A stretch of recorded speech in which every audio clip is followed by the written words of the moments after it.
On this week's edition of Silver Screen News, so many problems happening at DC, but is there light at the end of the tunnel? And for the first time ever, we answer your questions.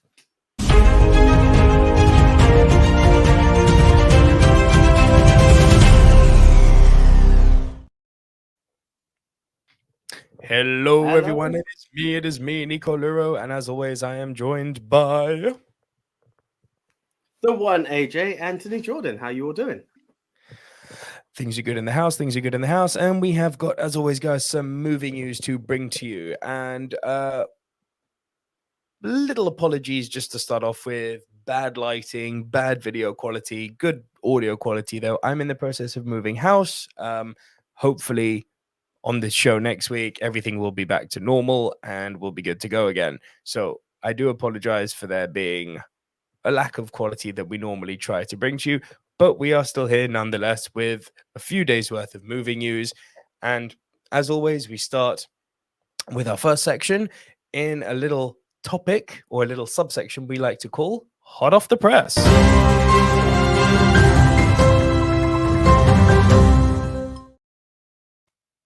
And in our first story this week, I'm conflicted about this. I know you're very more, should we say, decided about how you feel about this, because things are not good over at DC, AJ. Things are really, really not good. We need to talk sadly about how badly The Flash is performing. It's not good. The Flash's box office drop is the second worst ever, behind another big superhero flop. The Flash continues to underperform and disappoint at the box office in its second weekend, echoing a previous superhero bomb. The Flash was touted as one of the greatest superhero movies of all time. I don't necessarily agree with that, but anyway. However, the film's box office has dropped significantly after an already disappointing opening weekend.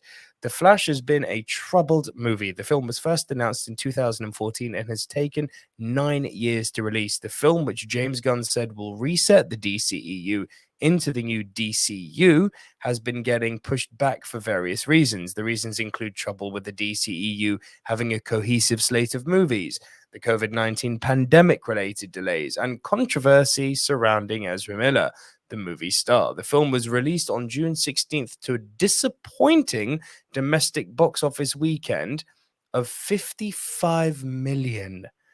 With a slow start for the Scarlet Speedster, the studio hoped The Flash would have a little more stamina in its theatrical run. The Flash had a box office of $15.3 million in its second weekend, a significant 73% drop from its opening weekend. The film has brought in a miserable $87.6 million domestically and $123.3 million internationally, for $210.9 million globally. This is bad news for the studio, as the film had a $200 million production. AJ, it's really grim reading, mate. It's really, really grim reading. But why do you think The Flash has bombed so badly?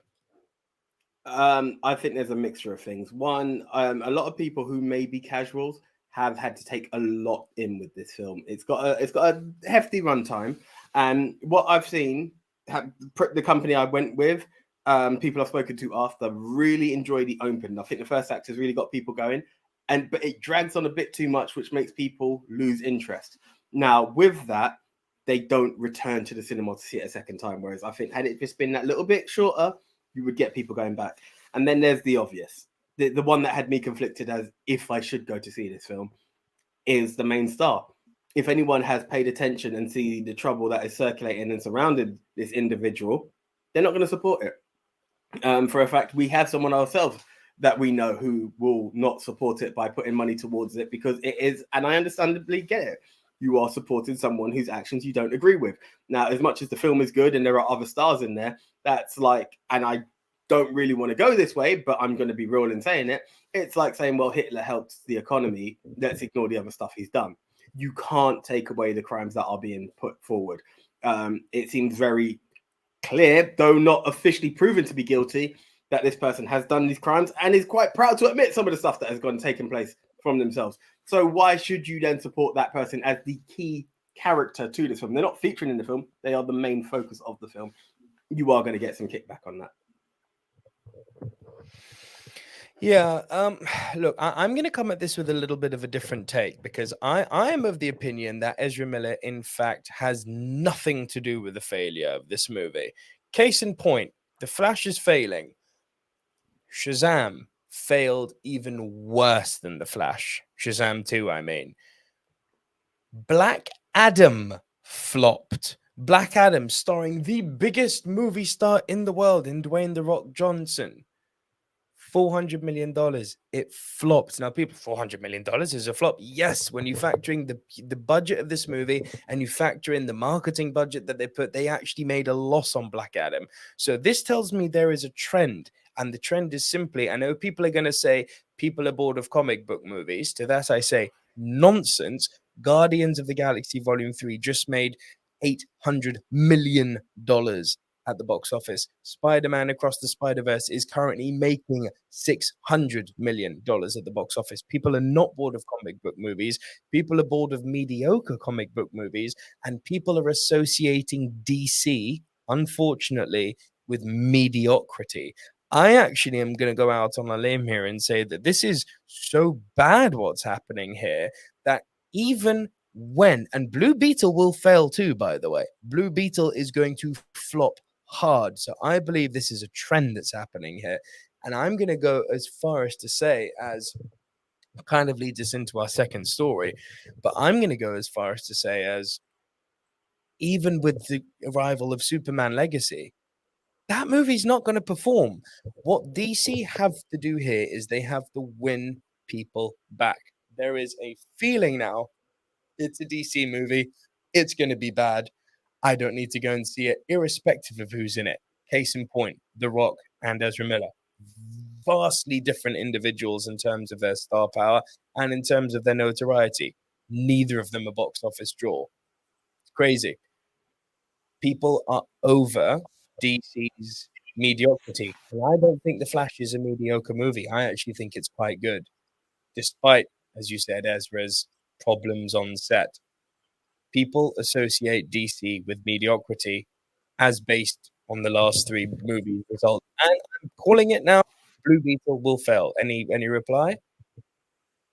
I agree. I think there is a bit of superhero fatigue. Now, when you talk about Spider-Man and you talk about Guardians, they are franchises that people have gone to trust. However, how many people have you heard actually mention Secret Wars? It's not even a conversation, you know? Secret Invasion, you mean? Secret Invasion, yeah. Yeah, because it's not very good. It's not very good. This is what I'm saying. People aren't...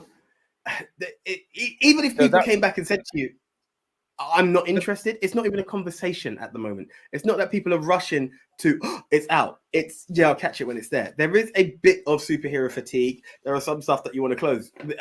Into the Spider-Verse is a huge film. People are interested. Same goes for Guardians. It's the third one. Everyone knows this is the closer. You take a new franchise, a new product. Yes, the hardcores know what the Flash is. Outside of that, he's a recognized name, he being the Flash, not the actor. And it just lacks. And then what are you going to say to me? As much as Aquaman made money, what's this guy's power? He runs fast. Yes, there's more to it, but that's what you're selling. It's sad, but it's true. I feel there is a bit of fatigue, but I do understand what you're saying. DC have lost people, and I believe the continuous trend of still not finding its grasp on the universe has made people think, I can't keep up with them, and they've moved on. See, I'd continue to push back on what you're saying, and I think you quoting Secret Invasion is a perfect example of what I'm talking about. It's not fatigue, it's a fatigue of mediocrity. Because with the exception of WandaVision, which was genuinely great, and some of Loki was okay, but these aren't things that are MCU levels of greatness. What do all the Disney Plus shows have in common? They're pretty bloody mediocre. So of course no one's rushing to see Secret Invasion, because what have we had recently? We've had Miss Marvel, which I actually quite liked, but a lot of people I know didn't. We've had Hawkeye, which was terrible. We've had we've had Falcon and the Winter Soldier, which was okay, but this wasn't Winter Soldier levels of great. We've had She-Hulk, which was abysmal. Like, what the hell have Disney done to make people trust their Disney Plus shows? Nada. So people are treating the Disney Plus shows exactly the same way as they're treating the DCU movies. Not interested. Mediocre. Fair point. But when guys, good, there's only way. Yep. Yeah. I was going to say, which way do you sway? Have you got comic book fatigue? Is it the products itself that have led you to say, I'm not paying attention? Have you seen The Flash? What are your reasons behind seeing it and not seeing it? Let us know. Comment below. Share. Comment. Which actually brings us on to our second story, because we were obviously talking about, we were talking about, this is going to have a knock-on effect for Superman. But that's leads us very nicely into the second story, because they've found their Superman, AJ. And their Lois Lane, if reports are to be believed. It's pretty much confirmed by James Gunn at this point, but we are living in a world where it's kind of official. So, from the Hollywood Reporter, Superman Legacy finds leads with David Corenswet and Rachel Brosnahan. The duo will star as Clark Kent and Lois Lane in James Gunn's film. James Gunn has found his Superman and Lois Lane. After a lengthy search, David Corenswet and Rachel Brosnahan will star in Superman Legacy, the film that will launch DC's new universe under writer-director James Gunn and his DC Studios co-boss Peter Safran. Corenswet and Brosnahan were among 6 actors who vied for lead roles, with Gunn filming screen tests over the June 17 weekend, with Nicholas Hoult and Tom Brittney also in contention to play Superman Clark Kent, and Emma McKay and Phoebe Dynevor in the running for Daily Planet reporter Lois Lane. Few roles are as coveted or come with as much pressure as Superman. That's doubly true in the current landscape, as Corenswet will anchor a new universe as DC attempts to reinvent itself after a streak of misses, with October's Black Adam, March's Shazam Fury of the Gods, and the recent The Flash. Only 3 actors have played the character on the big screen, with Christopher Reeve's career-defining work in 1978's Superman launching the modern superhero genre and spawning 3 sequels. Brandon Routh starred in Bryan Singer's Superman Returns in 2006, a film that failed to ignite the box office and resulted in him being a one-and-done. And a decade ago, Henry Cavill starred in Zack Snyder's Man of Steel, the film that launched the DC Extended Universe and made Cavill a fan-favorite actor for his dignified work as Clark Kent. Now, AJ, I am not going to pretend that I know who these 2 actors are. I'm just not. I'm sure the internet will, but you may know them, in which case, great, go ahead and fire away. But what do you think of this casting, and what do you think about the future of the DCU? So, yeah, here's the thing. I was going to quote what you said. It's you don't know who they are. Now, don't get me wrong. Previous news story says Dwayne The Rock Johnson could not sell out Shazam. Black Adam. Right. Yeah. So you look at something like this and then you say, does star power really matter? I believe it does, because if I was to restart the DC universe or kick off the DC universe, there's got to be a lot of branding that tells people, forget this, forget that. Now, we are talking, one of the biggest kickbacks that has happened in the world of DC was losing Henry Cavill. People actually really felt that. Like, there have been polls out there. People were excited because of the end of Black Adam, because they saw Henry Cavill's face again. And to now lose it and then have, respectfully, an unknown. We're talking about 2 people who love film and TV who cannot quote either of them. These stories that we have here has not even said of TV show fame or of XYZ. So you can't even familiarize them with a TV show or film. It's going to be very difficult to convince me to go and see this. Now, let's be honest, Superman, as mentioned in the story, was played by Brandon Routh, who was completely unknown at the time. Where did that film go? Now, I'm not going to pretend I knew Cavill but it worked when he done it. So there is a double-edged sword, but I feel that not knowing either of them and there not being a key person to lead this and kick off, not only are you kicking off Superman, but you're kicking off a new universe, I would have gone in heavy personally. So I don't know how strong this is to make your universe kick off and have people spiked on an interest. I would have had a strong marketing campaign of a new world has begun. And with a new world comes a new hope, and bang, have it recognized that there's a new Superman in town and make it be a face that's recognized. Yeah, I would love to launch someone's career into superstardom, but not right now when your franchise is in trouble. Not to put you on the spot, who would you cast as Superman if we're doing big name player?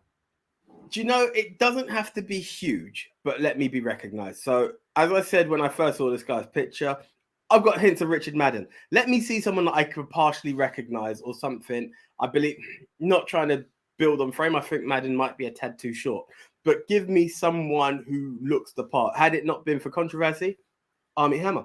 You know, there are potentials out there. Do you know what? Give me Josh Hartnett. Maybe a tad too old right now, but there are certain builds out there that you can. Josh Hartnett would be a perfect Clark Kent. Superman, I can't confirm. But there are people out there who could fit the build, who could be there. And it could be something. We're just in a place that I don't know if I would take the biggest name in superhero history and give it to someone I can't recognize to say, I'm going to launch this franchise. I hear a lot of what you're saying. I'll add this. Corn Sweat is not a James Gunn pick, which is interesting. You can go back to 2019. They've been looking at this guy as potentially coming on to be Superman and replace Cavill. This is years in the making that they've been coveting this guy. Now, I'll be the first to say that I'm not overly familiar with his body of work, but something that matters to a lot of people. He looks the part, but looks are not everything, you know. Hugh Jackman, which is everyone's favorite Wolverine, also everyone's only Wolverine I appear, is nothing like Wolverine was described in the comics. Couldn't be further apart. You know, Wolverine was short. Hugh Jackman's 6'2". He's a big dude. So looks are not everything. What matters is making the character your own, which Jackman did, right? Which I hope this David Cornsweet guy does, because he's got some big old shoes and a big old cape to fill after Cavill's departure. I wish him well. He does look like your typical kind of, you know, all-American guy. And yes, you know, eat your greens and save kitties from the tree. And yeah, sure. If I visualize a younger Superman, yes, it would look like this guy. Look like this guy. Rachel Brosnan, likewise. Sure. Let's see what she can do with Lois Lane. It's cool that we've got our castings. But with all these castings also comes a question of, but who's going to play Lex? Who's going to play Lex? And before we move on to that, I want to know what you all think of this story. What do you think of this David Cornsweet and Rachel Brosnan? As always, leave your thoughts and your comments down below, and we will, of course, respond to you. But that does tie us in to our third story. Because the third story, of course, is with all of these castings, we've now got to talk about, well, who's going to play Lex? Where does Lex Luthor come from? So, with that, you got this, yeah? Yep. Superman Legacy casting update reveals potential Lex Luthor choices. Potential. This is not confirmed the way Cornsweet and Brosnan are. Yeah. Superman Legacy casting update has revealed who some of the possible choices for Lex Luthor could be, as well as how far along the DC movie screen tests are. So the Hollywood Reporter published an article delving into Superman Legacy's screen test process, further confirming previous reports that claimed Nicholas Hoult, David Cornsweet, and Tom Brittney were auditioning for Clark Kent Superman, while Emma Mackey and Rachel Brosnan and Phoebe Dynevor were auditioning for the part of Lois Lane. The Superman and Lois Lane actors and actresses were apparently in makeup and wardrobe for their respective parts. Hoult, Brittney, and Cornsweet did further screen tests shortly after, while only Mackay returned for further Lois Lane screen tests, though the outlet sources note that this is not indicative of Mackay being the frontrunner. The report notes that there's a short list of Lex Luthors as well, and their brothers Alexander and Bill Skarsgård are in the running to play Luthor. It's unclear if Holt, who originally wanted the villainous part, will also try out for Luthor alongside Superman.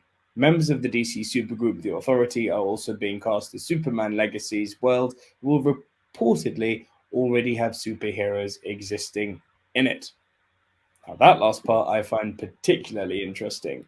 But AJ, seems that we've got now a choice between the Skarsgård brothers, Bill Skarsgård, he of It fame and he of the recent John Wick 4 villain fame, and Alexander Skarsgård, he of Tarzan and the Northman fame, and potentially Nicholas Hoult as well, if the rumor is to be believed. What do you think of these castings?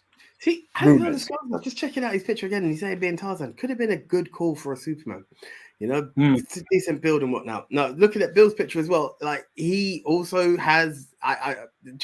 Sometimes I just look at it, just seeing myself that refresher. Like I did Google it just there. It gives me a good. He gives me a good Lex Luthor story. Now, it would have been interesting if you'd cast both brothers as, Cain and Abel, as it were. one as Superman, one as Lex. It's interesting. I don't know if I'd want Nicholas Hoult as. I'll be honest. When that name comes up, I don't know if I would want him as a Lex. He is an interest. I like Nicholas Hoult, but he has an interesting style of acting, which I don't know how it would work in that villainous role. You know, don't get me wrong. He's got good style, but I don't know. Yeah, if I had to, out of the three that I was listed there, Bill Skarsgård would be my ultimate choice. Just the way I feel based on just visual presentation.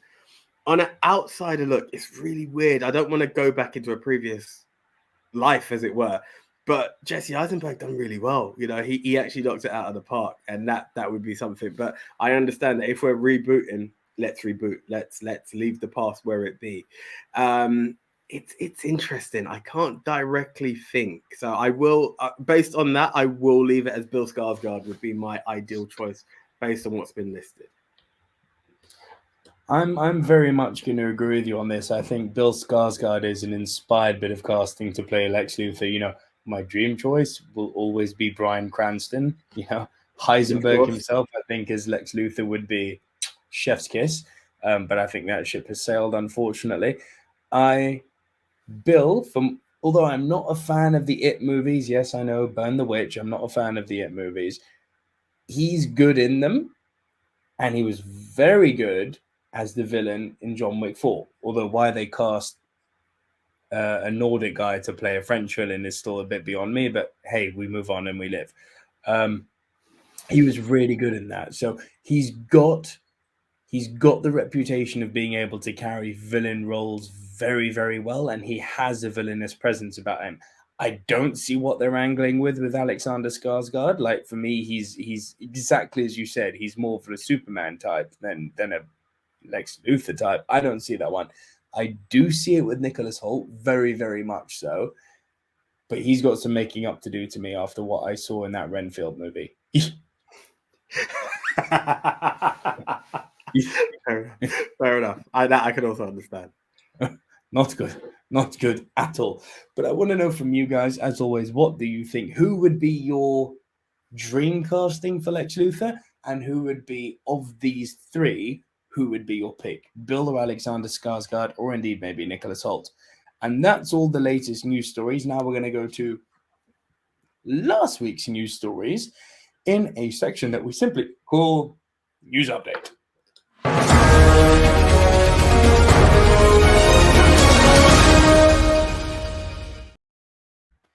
And with the news update, we've got two quick topics for you that we'd like to discuss now. One of them is pure speculation, but it goes down as news because it's popular, and I'd also very much like your take on it, AJ.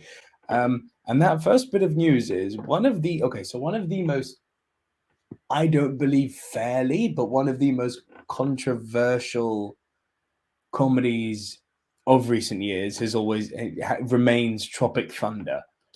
But if rumors are to be believed, there could be a sequel in the works.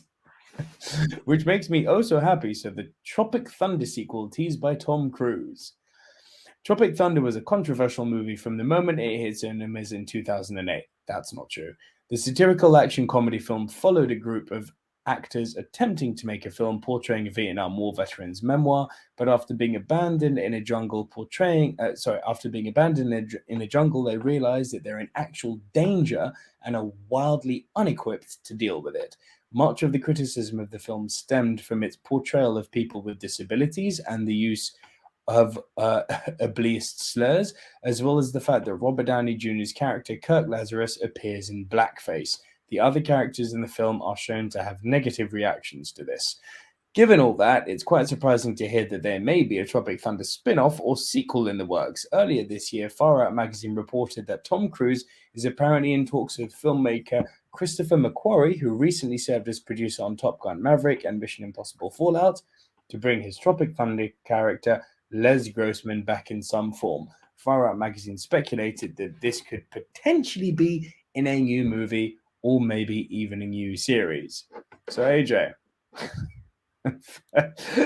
let's get right to the meat and bones of this. Let's go right to it. As a black man, what was your view on Robert Downey Jr. playing a character who played a character? Because I think it's the thing. fucking It ridiculous was that people are offended by what we this. need to Talk. You know, what we need to remember is there are certain levels of spoof, and it wasn't in a degrading way. It was a man who took method acting to a whole new level. He was opposite a black man. He was so stupid in the fact that he thought he was black that when they say you people, he was saying, what do you mean you people? Like it goes so stupid that you accept it. It wasn't a case of look, I appreciate that there are different levels of blackface. You know, there was a time where you have to take blackface for what blackface was. Original blackface was ridicule. It was to make the black man look like an absolute idiot. You know, it was degrading, and you refuse to put an actual black person on screen. Here, where you've got someone who believes the role should be played by a black person, and he's the only one good enough to do it and acts it, is completely different. I never caught any offense in it. It didn't go into a way that it played into quote unquote black stereotypes. There was another character. There was a black character to play into the black stereotypes. It's not like he tried to mimic the wordings and stuff like that and be like, I understand you, dog. Now you'd be like, you know, I'm not going to mention a certain former Radio 1 DJ who has now been cancelled for trying to be that kind of person. I never got offended by that. Now, at the thought of a Tropic Thunder 2, my issue is, how do you play it? Do you double down on the stuff that are now you've been persecuted for and refuse to apologize and be like, this is it. This is what we're going to do. Or do you play it in another way where you play it safe, but you still ridicule those who have made you ridicule, you know, who have ridiculed the previous film, where you can have Robert Downey Jr.'s character, but he's playing something else, you know. I'm not going to say, you know, a National Front or something, someone like a white supremacist, but he's now just in another role that just is, well, I am a white guy, but it's, you know, this is the way you play it safe, but you now offend those who have been offended before, but in a subtle way. I would actually like to see a series, and I think within the series, you can follow each character from a different angle. I think that would be a lot more interesting than trying to bring back the entire cast and expect to reignite the magic, personally. Tropic Thunder 2 is one of my favorite comedies of all time. Of course, I would like to see a sequel to it. Of course, I love your idea of doing it as a TV show. You could have Les Grossman, Tom Cruise's character, as the recurring character, and in each episode, he's got to maybe produce one of these characters who he's previously worked with, or maybe each episode is a new adventure in the world of Les Grossman. Who knows? What I have never managed to get my head around, and you've kind of just confirmed this, which is cool. What I've never managed to get my head around is the fact that people missed the point so hard with what Robert Downey Jr. was doing. Robert Downey Jr. wasn't playing blackface in this movie. Robert Downey Jr. was playing someone who played blackface. It was meta. There were layers of it. It's the same way as Anthony Hopkins is playing someone who is a serial killer. He's not actually a serial killer. You see what I'm saying? And it's like the whole point of the movie was to poke fun at the lunacy and the idiocy of blackface and how bad it is. The whole point of the movie was to also poke fun at the fact that method actors always take things too far. If anything, it was a meta narrative on the craziness of method acting, not of bloody blackface. They use blackface as a vessel to highlight how crazy method actors take stuff and how arguably unnecessary it is. But that's just my take on it, AJ. I'm just going to add one more bit to it. Like, if we are going to send for Robert Downey Jr. and Tropic Thunder and say, oh, blackfacing is a crime, then my ultimate follow-up is, what do we say to Marlon Wayans and Sean Wayans for being, as the title of the film says, white chicks? We have men playing women and black men playing white women. If we're going to go into it's the complete opposite of what they are. Now, where's the kickback on that? If we're going to play the game, you have to play the game the whole way through. So that's my take on it. If you're going to send for one, you got to send for all. You've taken it too far if you're going to insult it, because you've missed the point. And if you miss the point, to me, there's a line that goes out there. If you get it, you get it. If you don't, you don't. And I just feel sorry for those who don't get it. Well, goes over to you guys. What do you think of the news that we could be getting a Tropic Thunder sequel? Where do you stand on the whole Robert Downey Jr. blackface thing? I'd love to hear your thoughts. Be nice. Let's play with our big boy pants on. Comment down below. Let us know what you think, and we will respond to you. And please do like the video and subscribe if you haven't done so already. Right, our last news story today. Kind of good news, but also kind of an ignorant point of view. So, as a lot of you know, Cineworld, which owns Regal, which is one of the biggest cinema chains around the world, during the pandemic went into administration because butts were not in seats, because people couldn't go out or chose not to go out, right? So we've got an update for you on what's happening with Cineworld. So let's bring it up now. This is from, I believe, from the BBC. Here we go. Cineworld screens stay open despite administration. Struggling cinema chain Cineworld has said its screens will remain open despite its plans to file for administration to cut its huge debts. Cineworld, which is the world's second largest cinema chain, was hit hard by the COVID pandemic when many of its theaters were forced to close, but it has now announced plans to slash its $5 billion debt pile. The firm, which owns the Picture House chain in the UK, said it was still business as usual for its cinemas. Big films currently showing in the cinema include Spider-Man Across the Spider-Verse and Little Mermaid. Cineworld continues to operate its global business and cinemas as usual without interruption and will not be affected by the entry of Cineworld Group into administration, it said. The group and its brands around the world, including Regal Cinema, Picture House, and Planet, are continuing to welcome customers to cinemas as usual. Then it gives us a few more stats about how many staff it has. Cineworld will apply for administration in July, which will see shares in the firm suspended and existing shareholders wiped out. The restructuring of the company's finances will see its debts cut by about $4.5 billion. A sale of rights in the business has raised $800 million, and it will also have access to a further $1.46 billion in funds if required. Looks like good news. But then, Susanna Streeter, head of money and markets at Hargreaves Lansdown, said she expected Cineworld to emerge from its restructuring as a dramatically slimmed down player in the movie world. That part could be true, but it's her following comment that fundamentally annoys me. She noted the Regal movie theaters began closing in the US earlier this year, yada, yada, yada. Here we go. Given the shakeup of the movie industry and the might of the streaming giants, ticket sales will never fully recover to the heady days of the past. So focusing on the improving experience for diehard movie fans in a smaller number of more theaters is likely to be the focus to boost margins and increase ancillary spend. May I please take the lead on this? Please do. Please do.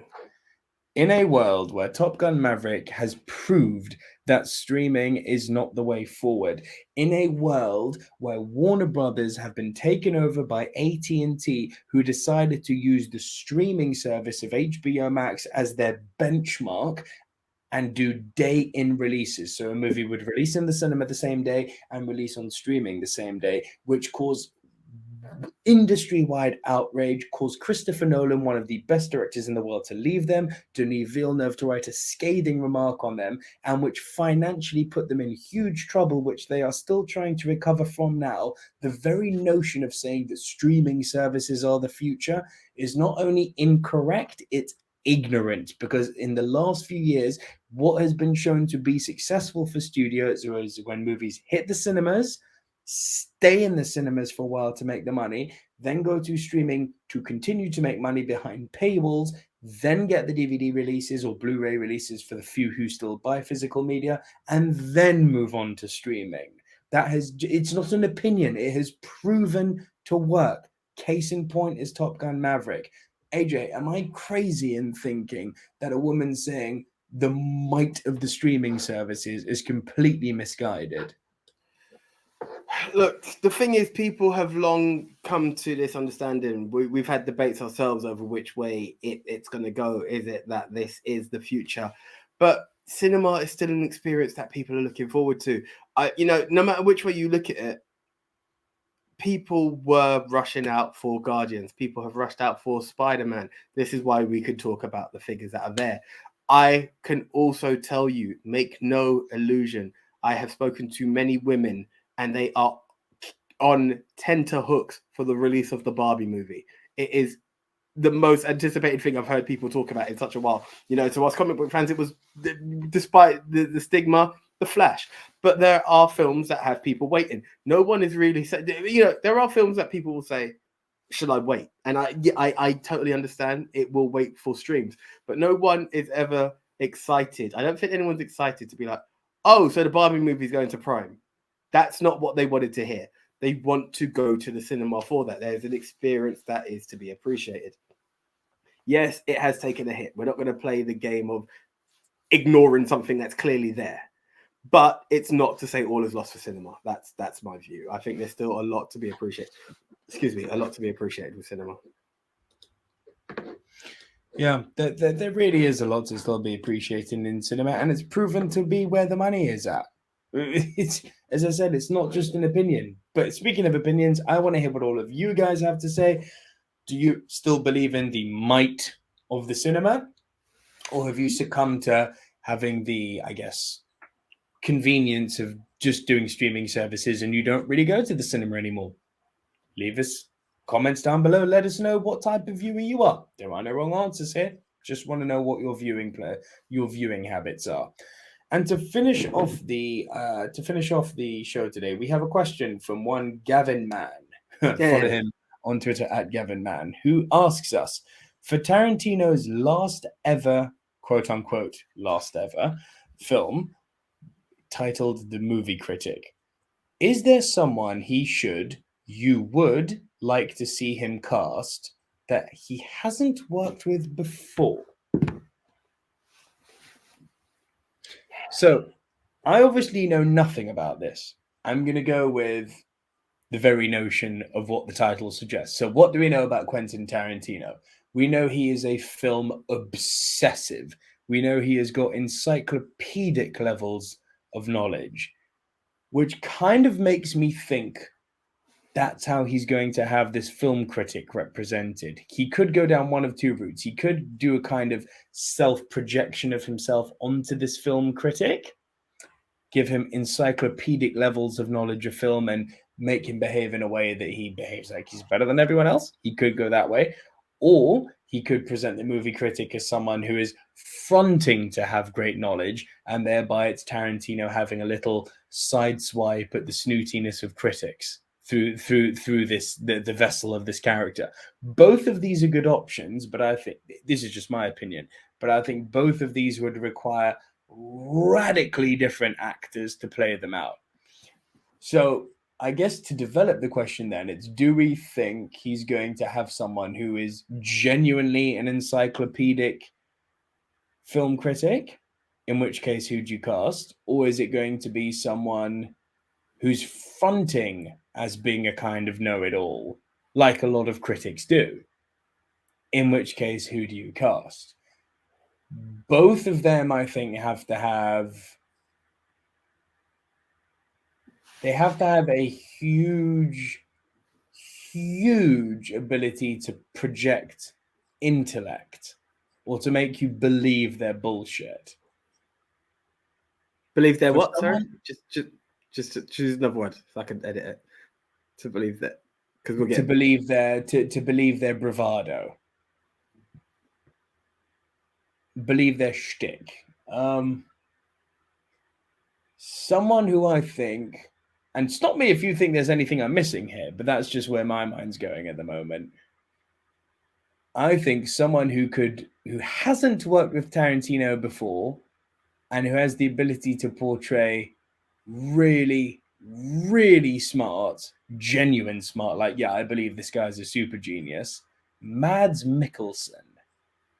Okay. And someone who has the ability to make you believe he's smart, but who you could also believe is just fronting, Jesse Eisenberg. Okay. Nice. Good choices. Eisenberg did come into my head as well. But more for the actual intellect. Those are good choices. I like that. So for some reason, when I first heard the first part, actually the actors escaped my head now, so I'm going to keep quiet on that. But do you know who I think would be the actual intellect and make me believe that they have that ground level? It's based on a film, and I think they delivered it wrong because it was executed wrong. And I think Tarantino could bring the right side out. Would be Ralph Fiennes. Give me Ralph Fiennes as the overly educated, just like in The Menu, and just display it as that person who has that. So just take that same chef that he was, but elevate it into a perfect way. I think Ralph Fiennes would be ideal for that. Very nice. The one who is clueless but thinks he knows it all and is an arrogant Hollywood socialite. It could be because of what I have been hammering through in my spare time. Steve Carell. I think he crossed my mind too. Like, you just take Michael Scott and just expand on it. And I know it would literally be like, oh, is it trying to be The Office, the movie? But you just give that element of, you could just see Carell in a way that, you know, he has range as well, that he could be that person. Take a hint of the element of The Big Short, but then just twist it back into, give me that hint of Michael Scott, where it's like, yeah, I'm clueless. And I just see him in the cinema like, no, God, no. Yeah. Like, I just think it works. I think it's just something that will give me that element of, yeah, you are that clueless one. So the other one now has come back to me, who could actually play either side, and I think it's because I'm thinking the disaster artist could easily be James Franco. Like, yeah, but he's he's on the X list at the moment. Yeah, so that's a bit of an issue, but yeah. But then, you know, there are others out there. Like, let's be honest, our boy Zac Efron. Like, you know, that hell yeah. Like that, you know, Efron is someone who could do both sides easily, and I take that on. Here you go. Let's build on this idea. You could have Zac Efron as the main star of the movie that the movie critic is going to chastise. Yeah, exactly. It would be perfect. Oh, Efron directed by Tarantino. Hell yeah. Give it to us. Do you know what I mean? Do you know another one? Do you know another one who could be the clueless critic? Tom Hanks. I think that could be an interesting. Yeah, do you know what I mean? Like, there are angles that you could play with that. But this is a cheat answer because Tom Hanks can do anything. Anything. I know.